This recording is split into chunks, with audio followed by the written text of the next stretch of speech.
Here we go, everybody. It's a Teal Town Live special edition.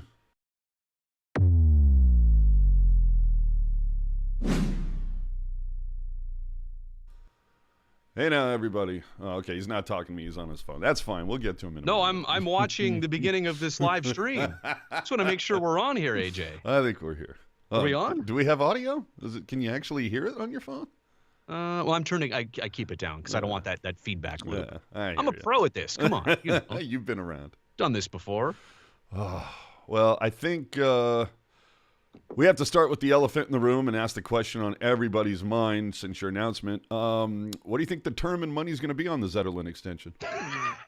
Well, now that I'm privy to all the meetings and conversations, I was actually in on negotiations yesterday, so I have no clue, but I'm excited to see that the Sharks are investing in yet another qualified individual. I'd like to say that's 2 in 2 days, maybe, or at least that's the report. No, I mean, I think he fits the immediate timeline, and for the same reason why Mackenzie Blackwood is no longer a Shark. I just don't know that his timing and trajectory fit with the overall model and bigger picture. And so, look, when these situations come up, I think you can see the right players and the right timelines and how they match and where they're at in their career and where the Sharks are at in their trajectory. And I love them being aggressive, right? You don't have to be doing this right here, right now, but it eases the mind of the players. It secures the direction of the team and the franchise. So wherever that really stands, I'm just glad to hear that the wheels are in motion on that. Yeah, and Blackwood seemed to have a very nice game yesterday. So there you go. Too good of a game. He didn't give us any cracks at the end. I was hoping, well, but again, another lead management type situation and another competitive loss, frustrating loss. I get it. Third period leads, 3 games in a row. That's never going to feel good. But step back, remind ourselves where we were about a year ago, giving up 10, 2 nights in a row. So rough. And we don't see those games anymore. We don't see those losses anymore. And so, I mean, the steps and the motion and the forward direction and the types of losses, I'm telling you, these 1-goal, 2-goal empty net losses are going to turn into 1-goal wins. And then you're going to feel like, well, they're kind of getting away with some of these wins. Do they really earn and deserve all these? Absolutely they do, because that's the next step in this, is the figuring out how to win them instead of finding a way to lose them. Yeah, that's learn to win. All right. Before we get to the what you're doing here with the Sharks now, because of the rampant speculation, and Lord knows it's been bandied all over Reddit and social media and blah, blah, blah, let's just get this out of the way. To the best of your knowledge, did your criticism of the Athletics organization have anything to do with your contract not being renewed at NBCSN? Can I give you a tip, AJ? If you're going to ask me a hard question like that, number one, it's a pro move to write it down. I feel like you read that off the screen. Did you read that question? Yep. Yeah. You got to make it come off more natural. I know, but you got to stutter a little bit, not look. So let me start off on that. I'll never know. To answer your question as best I can and to the best of my absolute ability. If I had something that I was hiding from you, I'd feel bad about that. I'd feel awkward about this. I'd feel awkward about even answering the question. I can easily answer the question is I don't know. It was never really made clear entirely to me what all was the reasoning and what happened. And we can all see the bigger picture of, business changed. And so that alone could be the very start, middle, and end of it. So my answer to you is I don't know. I don't know that I'll ever find out. And for a long period, I wish I kind of had that answer. But now that I'm on to what's next and what's new, and I've got the direction moved on here, and that doesn't bother me as much as it might have kept me up for a lot of nights too, because I didn't know either. That's the whole deal on that one. And just staying on this for a half a second before we move on. Did you see the new renderings for Howard Terminal for a new facility? For a soccer stadium? Mm-hmm. It's funny you mention that, AJ, because here on my YouTube channel, later today at about 12:30, I'll be interviewing the president and the real estate officer of the Oakland Roots about that very topic. Yeah, I've known that was coming out, and we've had this chat scheduled. So the video will be up on my channel later today, but no, I just hope for Oakland, right, that the Coliseum site gets utilized, and that Howard Terminal gets utilized. If you're going to lose the baseball team, don't let it be the end of the story for those two locations. Those are two blank canvases, prime locations, and a lot of the groundwork has already been done to showcase that something profitable, valuable for the community can go there. So make it happen, whether it's the Root Stadium, whether it's something else. I can't wait to find out a lot more, by the way. I've got a lot of questions for them, like specifics and how deep is this? How serious is this? Who pays for this? Yes. Sorry, I probably went too long, but you can tell, that was definitely right in my appetite right there. So moving on for your new role with the Sharks. So let's just go with what content can the fans expect? When will it begin is probably the first thing. Yeah, so, a lot of this has been coming together for a little while, but now that it's really kind of narrowing in and there's all the specifics of even the small things like timing and platforms and delivery and equipment and logistics, and I got to get an email address set up. We've kind of really focused in on, okay, here's when the announcement was going to happen. That was the other day. And then I'm going to start basically right at the beginning of January. I think within the first few days, is it January 2nd, I believe, is the first game of the new year. I'll be doing a game recap there. But I think the idea is for me to, at the very last few days of December and the first week of January, to start building up a little bit of a library of content so that maybe more of like the second week of January, it starts coming out. And really, AJ, the selling point for me on this and why I'm excited to bring it to Sharks fans, they already do a tremendous job of putting out cool stuff, right? Like but it's just on the basis that they do it. It's not every day. And that's my background in media, is quick turnarounds and the ability to have an idea, put it together and get it out there and have something out there on an everyday basis. And so that was always, from our very initial conversations of what would this look like, the real thing was it's to give Sharks fans what they've never really got from local media, regional media here before. You turn on the radio, there's not a lot of Sharks talk.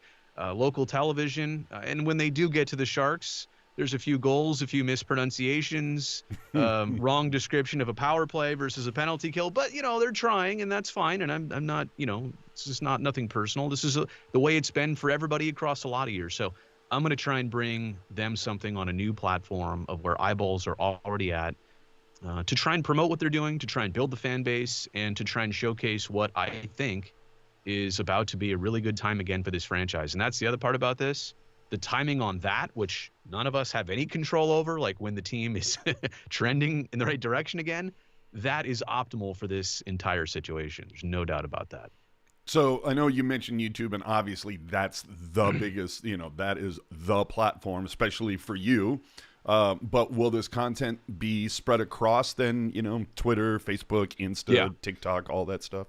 I've asked them to spray and spread this as far and wide as they can, like get your value out of it. But now that being said, I think you're aware, and everybody that's watching you and I talk on a platform like YouTube, you also realize that, the content for TikTok looks a lot different than the content for YouTube versus Twitter versus Facebook. So there are going to be different versions. I mean, and you're just scratching the surface of social platforms. As I recently got to go to a handful of games as a fan and sit in the stands, like during intermission, and watch what happens. It's crazy. Like, I used to do that in the 2000s, but ever since 2009, I haven't really done that much. Haven't been able to do that much. My thought is, hey, during intermissions, to run maybe 3 minutes of a Brodie Brazil, Will Smith interview or whatever. William Eklund doing this on his off day, and something from behind the scenes. So it's not only on, social platforms, but in the arena, on the app, and maybe even in television. I don't know how. There's a lot of stuff going on there.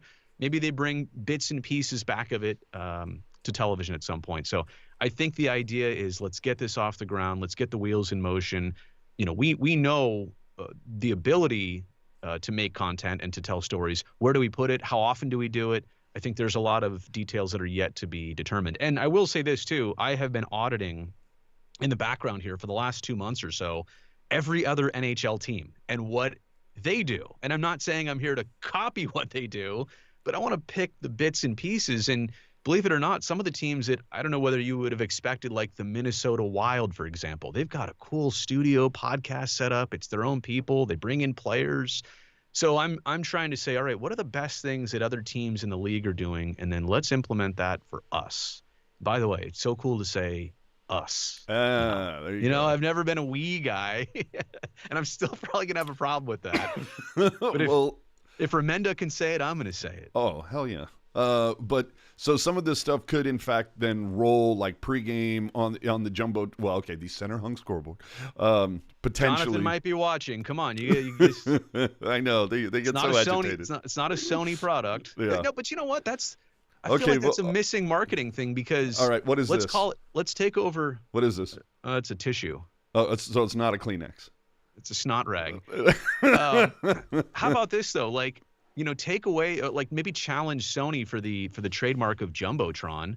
I mean, Jumbo is Joe Thornton, right? Like, all right. This is the Jumbo. We weren't talking about a Sony product. We were talking about hang a beard off the bottom of the scoreboard. Suddenly, it's a Jumbotron.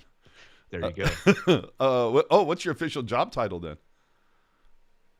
Is it can it be assistant director of Vibes? I have news for you, and this is. I mean, we can peel back the onion a little bit on this. We talked so much about ideas and how would this work and how could we make this happen and what would this look like.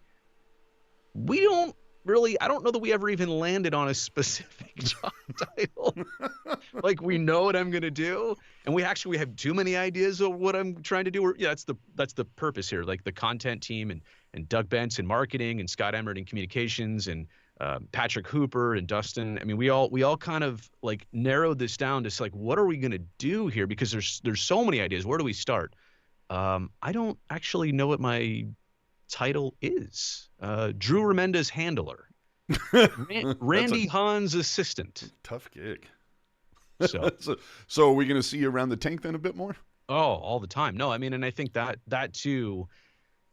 I've been sifting through the comments, and I think a lot of people are under the impression that, Brodie's going to go back to what he was doing before, and that's clearly not it. I have a totally different employer, totally different objectives. Yeah. But the one thing about what I was doing before is that, during baseball season, I was there a lot in the studio, and it made it so that during hockey season, just so I could actually get proper days off, if the Sharks weren't playing, I probably had to get an off day in there. Just the way of my business and schedule and contract and working things out.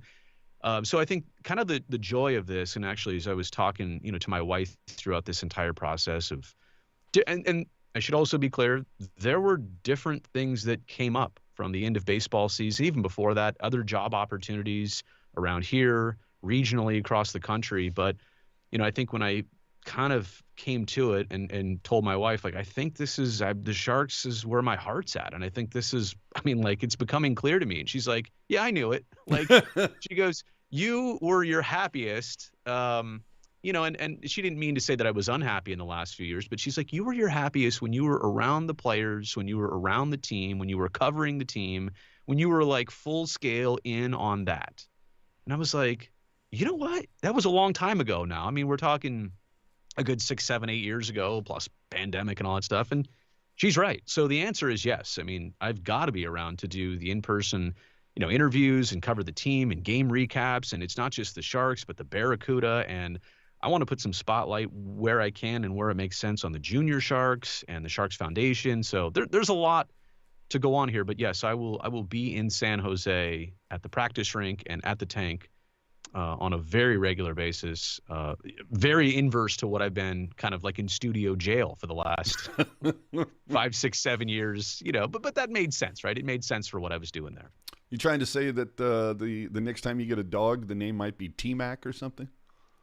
McClellan, Warsaw, maybe Warsaw's good. You gotta get with the times here. But well, it's shout out Todd McClellan. You know what? I was thinking about having him as and part of what we're going to do is do podcast recordings and style interviews, and there'll be video versions too. I want you to be able to watch them, but is to reconnect with a Todd McClellan or a Jay Woodcroft or any of the other noteworthy Sharks coaches or people from years past, players. This is kind of a Sharks ecosystem thing. Like you would run out, I think, of good conversations and topics if you just kept it to this year's team, these players. I've already talked to a lot of national media members, and two of the favorites that I'll just name drop here, Merrick and Wyshynski, both set to come on and join at some point, talk about the Sharks, talk about the division, talk about the league as it relates to the Sharks. Probably going to talk a little Bedard Celebrini at some point. I mean, Sure. how can we avoid that? But I want to get the national perspective on the team too. So make no mistake, like it is covering the Sharks, but it's also covering everything surrounding the Sharks too. Well, and it's funny you mentioned earlier about seeing the responses on social media about your return. And it was, if you, I can't remember what the Reddit thread was at the last, I think it was somewhere like 200 and something comments. And is that a lot? I think it seems like it's probably decent. No, I'm being serious. Like I peruse Reddit. I really do, because a lot of good ideas on there, but I'm not familiar with like if that's average or if that's a lot. No, that's definitely a lot. Like, yeah, anytime you hit triple digits, that seems to be significant. But it's just so funny that I'm looking on that and it's like, thank God Brodie's coming back, and I know that sometimes it gets conflated. Like there's a few people that thought you were coming back to as part of the broadcast team, but it was just like so welcoming, so much positivity, so happy for you to be back. And then like comment 191 is just no. It's a pretty good ratio, right? I mean, if somebody's power play was like, converting at 99.7%, I think you'd take that. Yeah. You know what? So the announcement, and I got to tell you. To be fair. Yeah. I will say the username of that was Brownie37. All I texted Curtis was somebody had faked an Elliot Friedman tweet that said Brazil SJ claimed off waivers, So I just sent him that and texted him that. Guy still hasn't even responded to me. I know he checks his messages. Do they have cellular service in Nebraska? The Brownie when he opens the flip phone, my texts come up first. We had gone over like when to announce this, and there was an all staff meeting on Wednesday, and the team wanted to be able to share this internally before I put it out publicly. And I, going back, I was like, do you all want to make this announcement? What can I do? It's up to you. I mean, it's their move, and I'm so appreciative of it. They said, we kind of want you to say it in your own words. And so what I had done a couple days prior was the Utah game. I came down to the tank real early when I knew nobody would be there, but I knew the lights would be on and it would look like SAP Center blank. And I went up to, I knew, I know this building inside and out. I have for decades. And I went to the penthouse area and a nice little overview. And I said, this is where I'm going to set up and just record this. And I don't want anybody to be here because they can't hear me say what I'm about to say. Yeah. So I did it in seclusion, but I had that in the can. And we were just kind of waiting on, we're going to announce this on Tuesday. And they said, hey, how about like right after we do this in person with everybody? And I thought that's a really cool idea. Jonathan got to share the news, which was, really special to me, and how much he's meant in this process of looking out for me and just being fair about what can we do and, what could you contribute and how would this work? And anyway, so we have the meeting and then everybody's like, all right, are you going to announce it? And I'm like, yeah, I'm going to go home. I got to commute home. And by the way, that was 2-hour-long commute, which is part of the story in just a second. So I go back inside the office and I put it out on all the platforms, but I'm still talking to people and, they're congratulating me, which is great. I'm still putting a lot of faces to names, new employees or people that I've just crossed paths with, and now I get to really know them. And so I hop in the car immediately after that. And so I got the texts right in my car. It's like bing, bing, bing, bing, but which was cool. And I knew people were seeing it and responding it, but I had kind of no idea like how much reaction there would be on social or what the reaction would be. Generally good, some bad. To your point, there's always going to, not everybody likes chocolate, right? Yep. So I'm chocolate. But I think the point is I was off the grid essentially because I was driving for 2 hours. And so when I finally got home, it just hit me. And I'm literally in the driveway just kind of looking through some of the initial things that I saw. And I hadn't welled up into tears in a couple months since, the whole A's thing was done and the emotions of the last baseball game, and kind of moved on with a lot of the emotions. But man, it just hit me all over again. Now, different emotions, right? Like happy tears, but still the old this face, that breathing that I do, I can't stop myself. it struck me because, and I think the compliments that hit are like, we knew this would happen, or this is an obvious choice, or, What took so long? we're so no, we're so blanking back, and I'm like, and it just like I know I'm associated with a lot of the good days of the Sharks, and I think people just like to see all this together, and the holidays are here, and this announcement, and it just, a lot of it, to me, it feels right. And I guess that's the point, is that to have other people say that without me ever saying it is just like, oh my gosh. So to anybody who's watching and who threw in a comment, like, I tried to get to all of them and look at all of them and reply or like them or thumbs up them. And it's impossible, but I am so appreciative of the response. And to be quite honest, I could never have expected like the volume of it and the sentiment of it. So I want to make that very clear, that although I'm happy to, obviously have a job and support my family again and get to stay in the area and work on a passion project, the response, and really, as I considered what I wanted to do next, I saw a lot of tweets, and I forget the ones about anything else. The ones that people just said, I miss you. Or I wish you were here to talk about this game, or I wish that you were still around this. And you're 2 minutes away from ugly crying. I'm just saying. Yeah, I'm getting there, right? So I got to be careful how deep I go. But it was really part of my decision-making process to see the season start, to not be attached to it, and to realize, like, oh my gosh. I mean, I knew I loved this. I didn't need anybody to remind me, but this is like a slap in the face right now. So. And to see it start with such hope in the first number 1 pick, Well, I mean, I was at opening night, and when Celebrini does the spinorama, now I'm pretty sure he was intending that as a centering pass, but the fact that it goes in, and I'm like, so wait, Macklin Celebrini gets his first goal on his first NHL shot on a spin. We'll call it, it'll go down as a spinorama, because it was, like I said, it was a pass. It was a centering pass.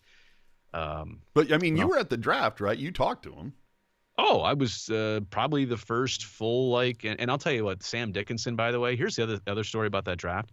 People are going to love Sam Dickinson, and watching how he started his season so far this year and kind of knowing what his future is. But the personality, when I'm interviewing, I'm like, are you related to Brent Burns? Like, really? He's got that vibe, huh? You are a just drafted Brent Burns. And I don't know that he'll take on the physical appearance of Burnsy, but personality and, really likable. And so he will inevitably be loved by Sharks fans, but they'll be like, oh, wait, we got him in the same draft as Celebrini. And people also will need the reminder, the Sharks moved up a couple picks. And you know what? They probably didn't even expect to move up to get him, because he probably should have been a top 8. And he turned out the Sharks got him at 11. Oh. Anyway, but I first interview, I think Macklin did. I was able to do it. I talked to his dad, Rick.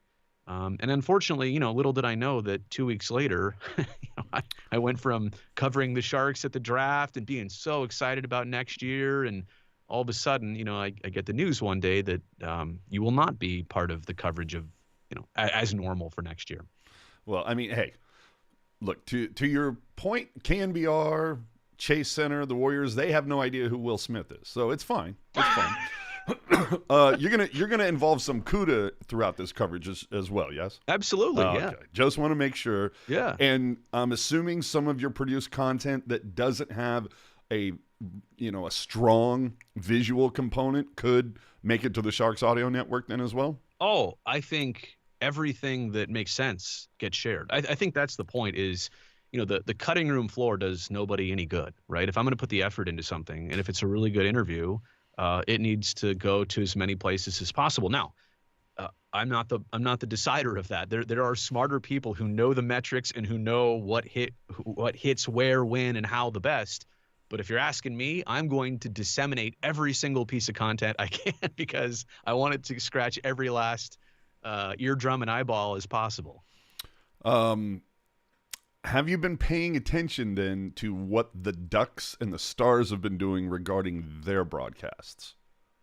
They've gone streaming exclusive, I believe. Is that what you're alluding to? Yes. I've had a little bit of complications trying to watch their specific team broadcast, but when I have been able to, I think the Stars were on Victory Plus, was on ESPN Plus. I think they carry it. So I saw a little bit of it the other night.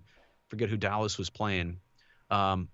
It looks, I mean, it looks like a conventional broadcast. I think it's just the platform of delivery is different, right? So what was the future of RSNs for you then?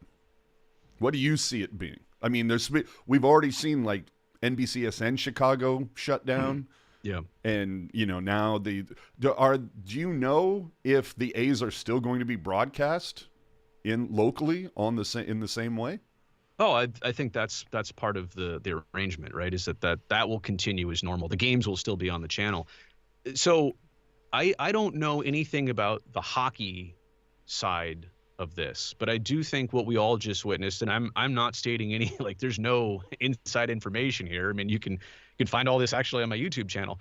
This past couple months already in the baseball offseason, Bally Sports Network basically had 12 contracts with 12 different teams, Major League Baseball teams, and they shut down 11 of them. And the only one they kept was the Atlanta contract. Now, since then, Bally's has gone back and made new deals with those respective teams, but they I think, with the exception of one, I think the Kansas City Royals might be the only outstanding one. So they went back and made new deals, but they're all for a very short term, maybe like 1 or 2 years, and therefore reportedly, like, we'll never know the money, but a lot less money.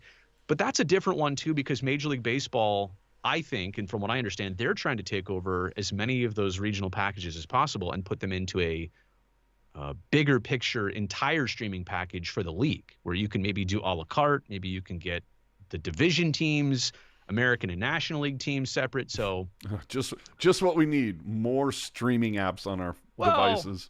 But if it's all in one place, which, I've always been a fan of this too. And I mean, I think, even the Sharks have done a great job, and NBC Sports, Comcast Sportsnet, whatever it's been, it's always been nice that most nights where to find the Sharks broadcast, right? That's the thing. Other teams have that problem, and even if it's not, then okay, now it's on, and it used to be NBCSN.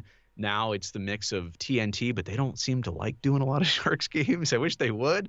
I wish they'd get more love there, or ESPN Plus. So there's a little bit more of a diversity there, but I think the Sharks have been great. It's been a great experience because everything is found generally in one place, and you know where to turn, you know where to look when it's 7 whatever time you're tuning in, you know where to tune in. To me, it's crack the code, and I think it's a relatively easy code to crack when it comes to, say, a device like Apple TV. Like, don't make me look at every platform to try to find that show that someone told me about. I just want to punch in the name of it, and then you just automatically open the platform in order for me to watch it. So we'll see if it gets to that point. But the other one is me going like this. Okay, hang on. Let me scan the QR code. Okay, let me type in this. Let me verify this. I mean, I wish they could take a couple steps. Like, I would love for the device, whether it's an Apple TV, an Amazon thing, to just have a fingerprint of me. And I guess Apple kind of does do that with the phone now, but make it so simple that I'm signed in, it's me, I've got this account, and you're going to bring me, to your point, right to it, whether it's on, multitude of services. Yeah. So fix the damn algorithm. All right. So another question that, of course, a lot of people have been asking, because they know the history of you and this team, they want to know now because your paycheck will be in fact signed by the Sharks, are we going to get an increased level of shenanigans between you and Sharky? Will HR be involved at some point? I feel like the one thing I am worried about is I have a very incriminating picture of Drew. Yeah, I do. And I'm things like this, I'm not sure if I can share this picture. It happens to be let's go ahead and see it, and we'll find out. You know what I did? I think I'm going to release this soon. I guess I'll give it away before you see it. But it was the Halloween photo of Macklin and Will dressed up as, what were they, in the German outfits? Yeah, you know what I'm talking about? I'm what, and Oktoberfest thing? Yeah, the Oktoberfest, and they were holding a baby. So I photoshopped Drew's head on the baby. That's so fantastic. Like they're holding Drew. Anyway, the thing, what's funny is one of my very, very close friends actually worked that party, DJ'd it. That's awesome. To answer your question, I mean, I know you're being silly, but the coolest part about this is, like, I got some text from current, former Sharks players who saw the news and heard about things the other day, and they're like, I can't believe we're teammates now. Or like, that was like the common catchphrase, teammates, question mark, coworkers, question mark.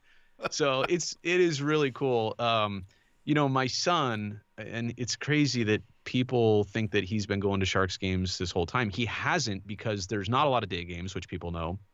And the ones that there were, and all the games, I'm working. I've been working all these games for all these years. And so right the day after Thanksgiving, I got to take him to his literally first Sharks game. I was going to say, you going tomorrow? Or no, it's an away game. Duh. Yeah, no, but there's another one in early January that he's going to go to with some family members. But the couple things that he was amazed by, I mean, like Sharky, number one, and all Sharky's antics.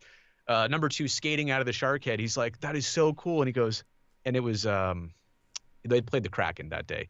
He goes, and Seattle just comes out of a door? I was like, yeah, it's called the wah-wah door, like nobody cares about those guys. But that was a good game to go to. All the chants, so I kept doing like da da da da da da da, and he didn't know what to say. And then he goes, oh, tacos, because they scored 8 goals that game. And then his other question was, so 3 times 3, or 3 plus 3 is 6. That's 3 tacos times 2. He goes, if they get to 9, I'm like, no. It doesn't work that way. 3, and that's it, buddy. So they've already got you your 3 goals. Yeah. But no, he loved it. Yeah, and I do anticipate, I would say the cool thing is my relationship with everybody. I've always treated the 15 years of covering the Sharks for NBC and Comcast as if I worked for the Sharks, in a sense that I'm going to be fair about things. I'm not going to be a hothead about things. I'm going to literally treat it like I was a Sharks employee, and now I'm a Sharks employee. So the cool part about it is that I don't think much has to change at all with me in terms of my perspective, or how sometimes people are different, right? When they take on a different role. Sure. I don't think I have to be. I think I get to just be the same dude with the same perspectives, trying to bring you similar stuff, just in a different place. Well, who gave you the most grief when you were on the bench? We're talking Burns, Vlasic. I mean, who's turkey tapping you coming out? Jason Demers had a Pavs one time, like, got into it. I was like, I'm trying to hold the mic, and I'm like, who is shoving me? And I looked over, and Pavs, how Pavs gets that little sneaky smile on his face. I'm like, you too? Like, you are way better than this. Yeah, I mean, and I don't, bench interviews just aren't even a thing in the NHL. I don't see them anymore. Do you see them in any of the other regional broadcasts? Well, no, but I wonder if it's just something that, the Daryl Sutters of the world said, get these guys the hell out of here. you know what? I mean? I'll be honest, But I mean, you do have Remenda right there. Yeah, well, I'll say this. Over all the years I did it, we internally were sometimes like, it had to be a home run. Like, a lot of things had to go right for those bench interviews to be good. The player needed to have, first off, lungs full of air, because if they just came off a shift, it was like they're incapacitated. Like, can't even get a word out. If they're not in the mood, and I'm literally, the cool thing is, back then I knew all of them on a really personal basis. So I tap them on the shoulder. They see it's me. They know what I'm there for. And a lot of times they could expect it was coming, but a lot of things had to hit. The moment had to be right. Their response had to be right. My question had to be good. And some of them were home runs and grand slams. Other times it was like, okay, that was just kind of pedestrian. But I will say this, internally, our producers, we criticized how they looked and trying to make them as best they could. Nobody, no player, no coach ever said we hate this. They really didn't. And they could and should have been the first to be like, this is too much. We don't want this. Nobody ever said that to me or us. So I give them a lot of credit. And I don't know if there's really a place for that. I did feel like it was a little bit intrusive over time. But, I think you're getting just as much now with intermission interviews. And maybe there is a way to add a little something more exclusive. Like, I know Macklin was wearing the mic last night, which is cool. But maybe there's a little way to get back into that. But I don't think what we were doing, that scale, I don't think that's the right answer either. I was going to say, I have yet to see Sharky hit Tara with silly string or the toilet paper thing or any of that, Because Tara's a professional. And when there's an amateur out there, Sharky's like, well, I'll take advantage of that. Well, my stock is so low that it's like, why not just throw it straight in the garbage after that? That's literally that's the other thing. My son loves the fact he went back and has seen some clips now of all the things. This is before he was even alive. all the stuff that Sharky used to do to me. Yeah. And he was telling his cousin the other day, he goes, Sharky, he likes to stick his finger at my daddy's nose. I'm like, careful who you tell that to, son. Well, another $1 million question. As this new role kind of takes form, will fans see some sort of return of perhaps Shark Byte or the Quick Quiz, or once the Sharks return to the playoffs, a new and improved reboot of Late Night Confidential? All of those things have been discussed, AJ. All of those things have been talked about. We're on the same wavelength. I'm here to try and give the fans what they want most. And, do some of those things, all those things still work? Probably. I saw Drew's Clues hit the air last night. The old animation of the Zamboni. And is it me, or did it look like that animation was a recording from off the TV? That looked a little. Yeah, I don't see. The problem is in the archive world, there have been so many systems. Like we went from tape to disc to hard drive to cloud so fast that I think some things like that got lost in the shuffle. Like they're in the tape world still, or they're in the disc world still, and then we don't have the right player for the disc. Whatever.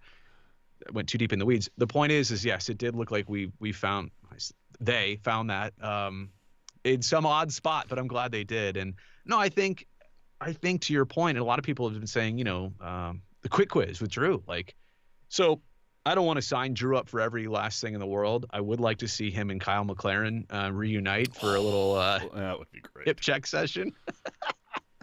the geriatric version of it.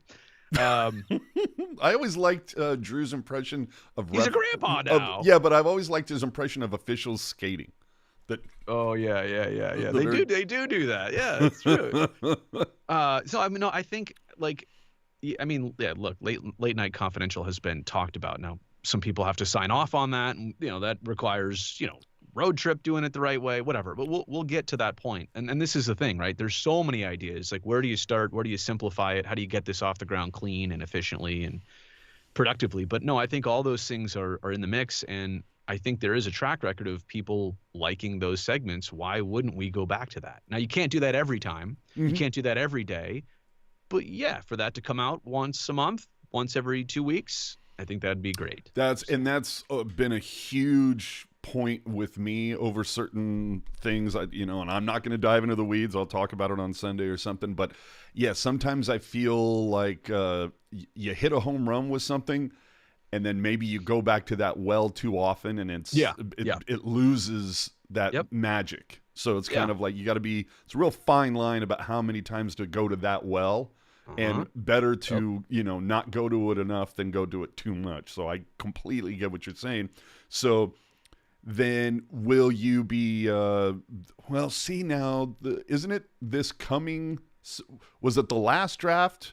Was the last one that everybody's going to be at? Now it's going to be like that. The NFL. They said it'll be less of a centralized draft after this last one. So I don't know. The picks will be there, but the teams won't be represented there. Yeah, I'm not. I like, how hybrid are we making this, right? Because I think the criticism was a lot of the team executives were like, why am I flying all the way out to Las Vegas to be in a boardroom that we could be in our boardroom in Ottawa? Now, granted, and I will say that Las Vegas on June, whatever that was, 27th or 28th, it was scorching hot too, right? Yeah.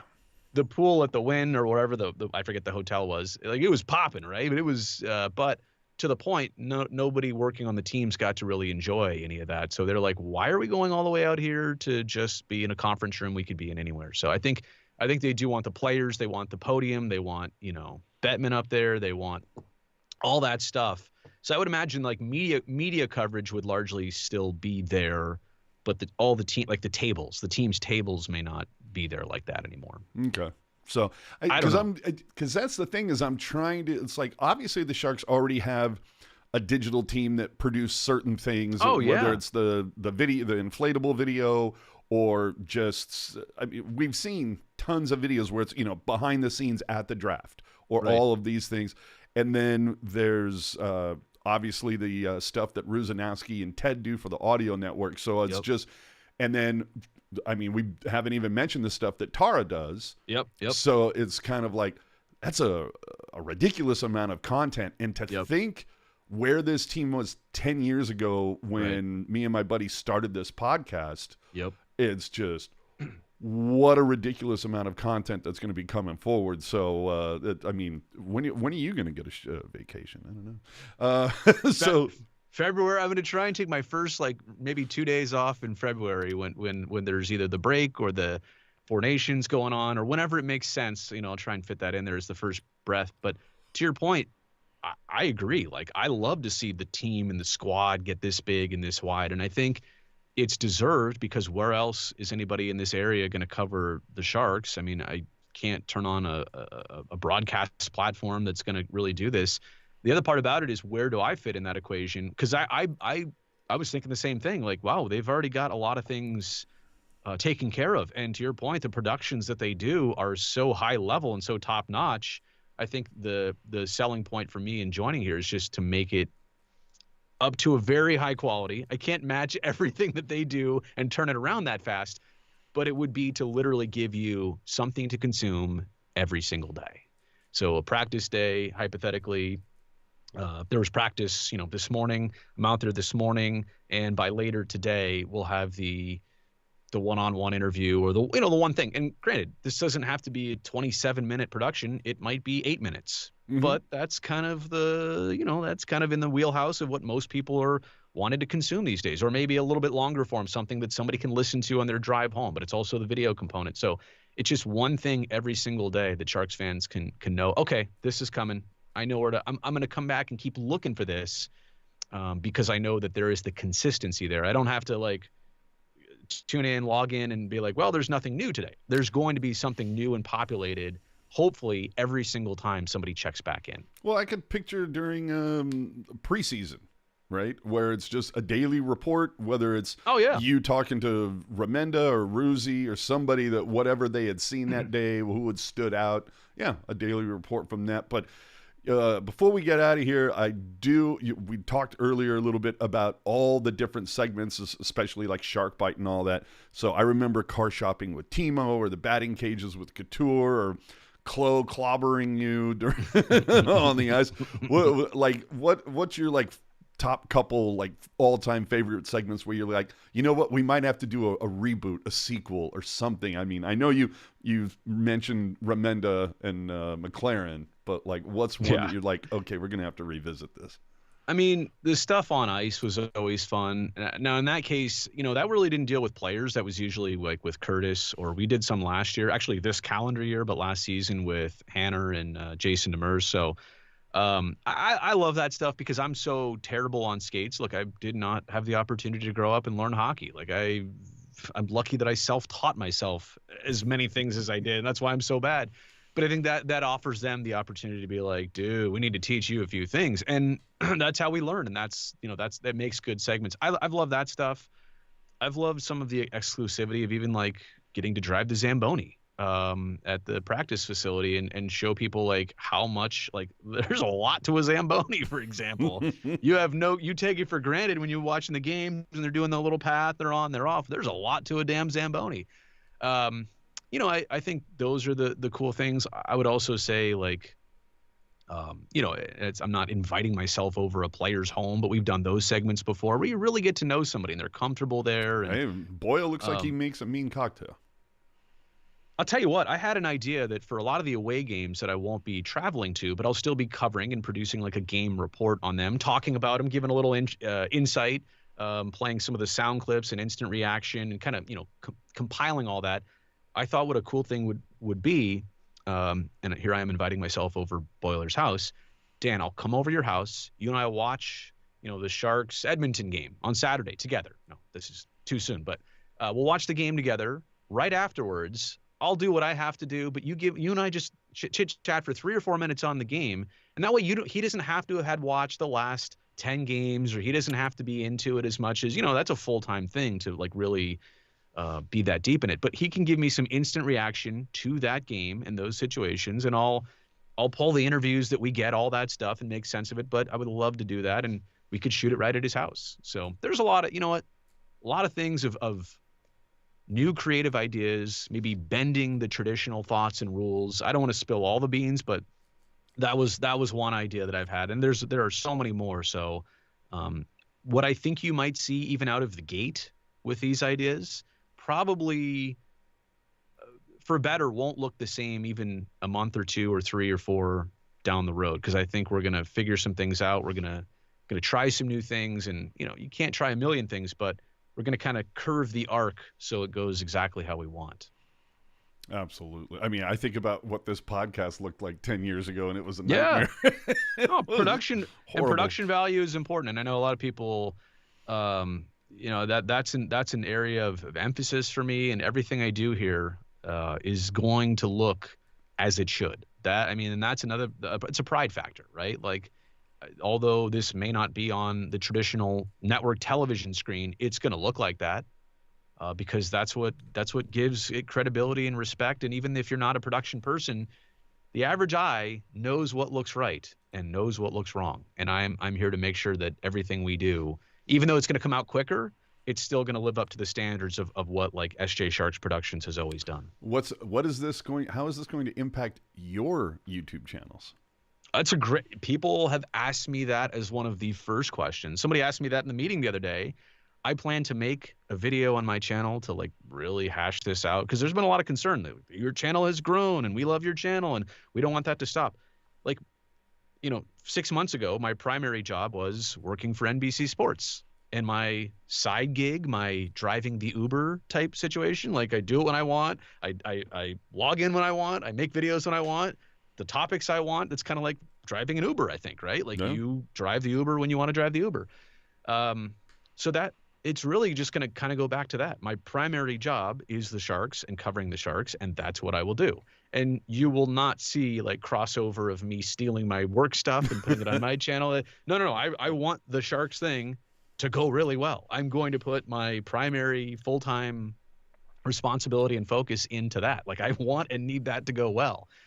The YouTube channel, continues to be the side thing, and it also still allows me to talk baseball and talk other sports and bring up it's just a social media platform. I do it maybe to a different level than others do, but it's no different than anybody else having a Twitter or YouTube or an Instagram. So green screen behind you, so then you can change hang on. So there's the thing is, and I don't know too how much I want to fully use the home studio versus build out something different. I mean, and might be some other talks of building another studio, something Sharks related somewhere here or there. But I think, it's just got to look professional. I've obviously created that here, but if we really just want to go for the teal background now, I don't know how that's showing up on your or no, I'm not. Oh, looks very orange. That's orange. That's red. I go back to here's the Sharks. This is just a teal background here. So a little bit looks a little more blue.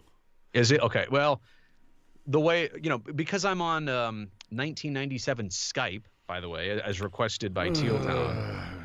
Get with the program, fellas. There's a lot of better ways for me to. Offline. I'm joining your show via Skype. You want my AOL Instant Messenger name while you're at it? So it might some of the color stuff might be in that, but I don't even know what we were talking about. But yeah, the YouTube thing is the YouTube is going to persist because it's also a passion project of mine. It's a side thing of mine. It will remain a side thing of mine. So and I know people ask because they've enjoyed it. I have too, and that's why I will make time for it. It's my personal time. It's my separate time. It's what I'll do when I have time, and I'll keep it up to a certain degree. Absolutely. All right. Well, I think we've hit it all. And you said early January is when they can start looking for the content to, I'm assuming, hit the San Jose Sharks YouTube channels. Yeah. Yeah. And that's the thing, right? Like all the channels. So I imagine most Sharks fans don't need to do anything because they're already subscribed. They're already paying attention. You will see it. It will find you. The algorithm will find you.